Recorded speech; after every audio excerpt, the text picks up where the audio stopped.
खान साहब से मुलाकात हुई जेल में। अल्लाह के फजल करम से शानदार लग रहा था और अपने स्पिरिट हाई स्पिरिट में था। तकरीबन 5 साढ़े 5 घंटे हम बैठे रहे। इस दौरान जो है ट्रायल भी हुई है साइफर, और इसके बाद तोशा अलकादिर ट्रस्ट केस में जो है नेब के जज साहब भी आ गए थे, बशीर साहब। तो पूरी लीगल टीम भी मौजूद थी। मुख्तलिफ अमूर पे डिस्कशन हुई। खान साहब जो हैं उलुल अज़मी की मिसाल बने हुए हैं, और जो बाहर वकला या वर्कर या लोगों के साथ तकालीफ पेश आ रही है, उनको भी इन तमाम चीज़ों का इदराक है। खान साहब ने जो है मुख्तलिफ हिदायत भी जारी की।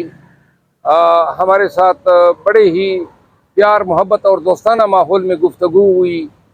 आ, ये तमाम रुदात थी जो मैंने आपके सामने गोशगुजार की। मोहम्मद साहब, खान साहब से 4-5 घंटों में आपने किन उमूर पर गुफ्तगू की? बिलखुसूस जो आपका एक जो तनाज़ा चल रहा है गुज़श्ता 2 दिनों से, हम देख रहे हैं कि हामिद खान साहब के वालिद साहब ने ट्वीट भी किया, तो क्या खान साहब को आपने बताया कि इस तरीके से मामला हो रहे हैं, और खान साहब का क्या जवाब था उस पर? खान साहब जो हैं वो हमेशा चाहते हैं, और अलीमा खान साहिबा भी आ, इस इशू पे हमेशा से ये इंसिस्ट करती हैं कि खान के वकला के रैंक्स एंड फाइल में इत्तेहाद और इत्तेफाक हो।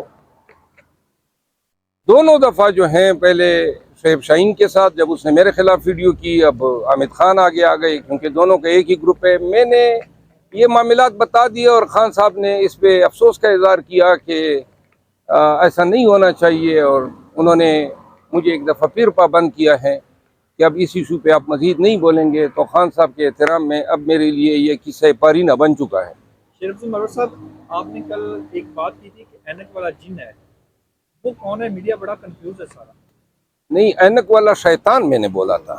हाँ, किस तरह? लफ्ज़ कुछ आपने गैर मौज़िब बोल दिया, तो वो आपको नजर आ जाएगा, खुद ही ढूंढो, इस्तिखारे करो और किनाए और काफियों में नताइज जो हैं आप एसेस करें। आज नैब की टीम मुमकिन है कि बुशरा बीबी को गिरफ्तार कर ले, क्योंकि अगर वो अपने सवाल के जवाब में उनको मुतमईन नहीं कर सकी तो मुमकिन है उनकी गिरफ्तारी हो जाएगी, तो क्या कहेंगे? नहीं, उनकी बेल है, वो तो प्री अरेस्ट बेल पे है। प्री अरेस्ट बेल पे है, लेकिन आगे जाके भी अगर गिरफ्तारी नैब कर लेती है, नहीं, वो बेल पे जब तक हो गिरफ्तारी नहीं हो सकती। अच्छा मरवत साहब, बताइएगा कि नवाज शरीफ के साथ बड़े इतिहाद हो रहे हैं। कल बाप पार्टी भी इतिहाद कर गई, एमपीएम भी इतिहाद कर रही है, तो वो तो खुद को बड़ा मुतमईन वज़ीर आज़म समझता है। बस शुक्र है नवाज शरीफ को बिलाखिर बाप मिल गया है, और अब ये देखना है कि एक बाप उधर कराची में भी है, MQM, उसका भी इत्तेहाद हुआ है।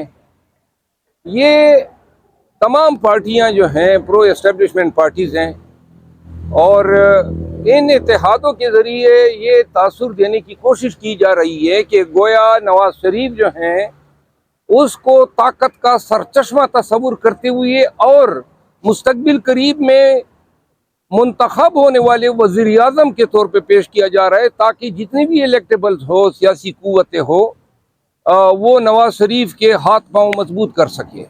आज इस्लामाबाद हाई कोर्ट में एक दफ़ा फिर बतौर एक्यूज पेश होकर चीफ जस्टिस साहब की अदालत से गलानई मोमन एजेंसी के केस में जो FIR दर्ज हुई हैं, उसमें मैंने ज़मानत कबल गिरफ्तारी कराई है।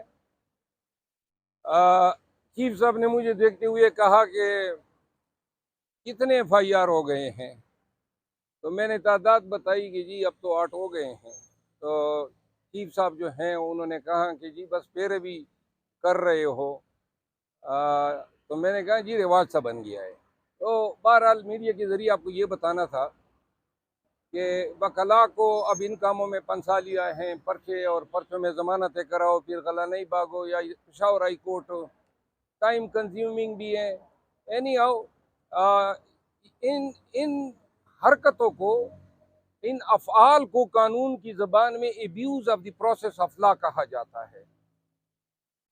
जिस जगह FIR हुई है उस जगह मैं ज़िंदगी में कभी गया ही नहीं हूँ, और जिस शख्स ने FIR कराई है शायद उसने मुझे न देखा हो, न मैं जानता हूँ। लेकिन मैं आपको ये बताना चाहता हूँ कि पाकिस्तान तहरीक इंसाफ के लीडर्स पे, खान पे जो FIR दर्ज होते हैं वो इस तरह के FIR होते हैं। कल कला को फिर ट्रायल होंगे, फिर मुबसरीन बैठेंगे, फिर कहेंगे कि जी इसमें अब ये जो केस हैं जो मुझ पे दर्ज हुआ है इसमें उम्र कैद की सज़ा है, और कहेंगे कि जी उम्र कैद होगी। कानून इतना भी अंधा नहीं है, ये वक्ती तकालीफ बनाते हैं और फिर एक FIR आप ख़त्म कराते हैं तो दूसरी दर्ज करा देते हैं। यानी आओ, खान साहब से मुलाकात हुई जेल में, अल्लाह के फजल करम से शानदार लग रहा था और अपने स्पिरिट हाई स्पिरिट में था। तकरीबन 5-5.5 घंटे हम बैठे रहे। इस दौरान जो है ट्रायल भी हुई है साइफर, और इसके बाद अलकादिर ट्रस्ट केस में जो है नेब के जज साहब भी आ गए थे, बशीर साहब, तो पूरी लीगल टीम भी मौजूद थी। मुख्तलिफ अमूर पे डिस्कशन हुई। खान साहब जो हैं उलुल अज़मी की मिसाल बने हुए हैं, और जो बाहर वकला या वर्कर या लोगों के साथ तकालीफ पेश आ रही है उनको भी इन तमाम चीज़ों का इदराक है। खान साहब ने जो है मुख्तलिफ हिदायत भी जारी की। हमारे साथ बड़े ही प्यार मोहब्बत और दोस्ताना माहौल में गुफ्तगू हुई। ये तमाम रुदात थी जो मैंने आपके सामने गोश्तगुजार की। मरवत साहब, खान साहब से 4-5 घंटों में आपने किन उमूर पर गुफ्तगू की? बिलखुसूस जो आपका एक जो तनाज़ा चल रहा है गुज़श्ता 2 दिनों से, हम देख रहे हैं कि हामिद खान साहब के वालिद साहब ने ट्वीट भी किया, तो क्या खान साहब को आपने बताया कि इस तरीके से मामला हो रहे हैं, और खान साहब का क्या जवाब था उस पर? खान साहब जो हैं वो हमेशा चाहते हैं, और अलीमा खान साहिबा भी इस इशू पे हमेशा से ये इंसिस्ट करती हैं कि खान के वकला के रैंक एंड फाइल में इत्तेहाद और इत्तेफाक हो। दोनों दफ़ा जो हैं, पहले शोएब शाहीन के साथ जब उसने मेरे खिलाफ वीडियो की, अब हामिद खान आगे आ गए, क्योंकि दोनों का एक ही ग्रुप है। मैंने ये मामलात बता दिए और खान साहब ने इस पे अफसोस का इज़हार किया कि ऐसा नहीं होना चाहिए, और उन्होंने मुझे एक दफ़ा फिर पाबंद किया है कि अब इस इशू पे आप मज़ीद नहीं बोलेंगे। तो खान साहब के एहतराम में अब मेरे लिए ये किस्सा पारीना बन चुका है। शेर अफजल मरवत साहब, आपने कल एक बात की थी कि ऐनक वाला जिन है, वो कौन है? मीडिया बड़ा कंफ्यूज है सारा। नहीं, ऐनक वाला शैतान मैंने बोला था। हाँ, किस तरह? लफ्ज़ कुछ आपने गैर मौज़िब बोल दिया, तो वो आपको नजर आ जाएगा, खुद ही ढूंढो, इस्तिखारे करो और किनाए और काफियों में नताइज जो हैं आप एसेस करें। मरवत साहब, आज नैब की टीम मुमकिन है कि बुशरा बीबी को गिरफ्तार कर ले, क्योंकि अगर वो अपने सवाल के जवाब में उनको मुतमईन नहीं कर सकी तो मुमकिन उनकी गिरफ्तारी हो जाएगी, तो क्या कहेंगे? नहीं, उनकी बेल है, वो तो प्री अरेस्ट बेल पे है। प्री बेल पे है, लेकिन आगे जाके भी अगर गिरफ्तारी नैब कर लेती है, नहीं, वो बेल पे जब तक हो